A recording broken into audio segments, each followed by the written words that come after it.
Hello everyone, आज हम लोग बात करेंगे प्रोस्टेट के बारे में, जिसको बेनाइन प्रोस्टेट एनलार्जमेंट। आज हम लोग बात करेंगे प्रोस्टेट के बारे में, उसके सिम्टम्स, उसके इन्वेस्टिगेशंस और उसके ट्रीटमेंट के बारे में।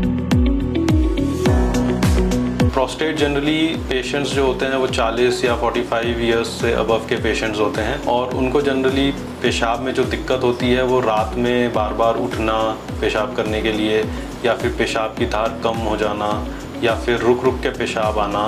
ये सारे सिम्टम्स अगर किसी को हैं तो उनको प्रोस्टेट की प्रॉब्लम हो सकती है।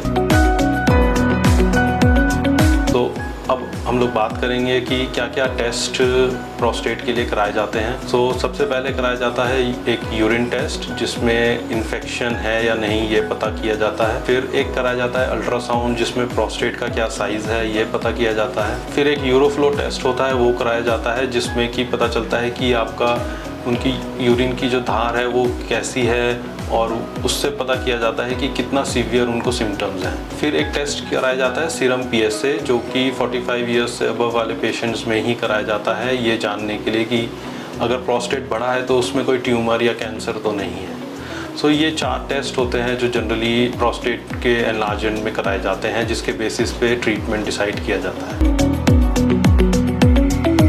अब हम लोग बात करेंगे ट्रीटमेंट के बारे में।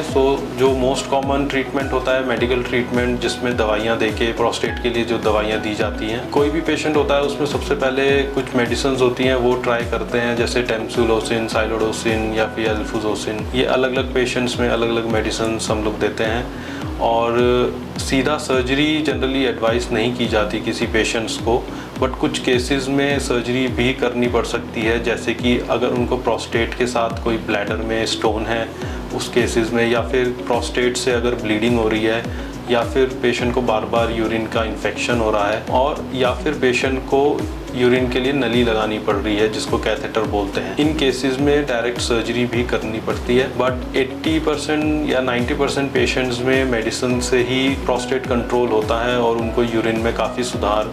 ऐसे पेशेंट्स जिनको मेडिसिन से आराम नहीं है, उनके केसेस में 2 टाइप के सर्जरीज होते हैं।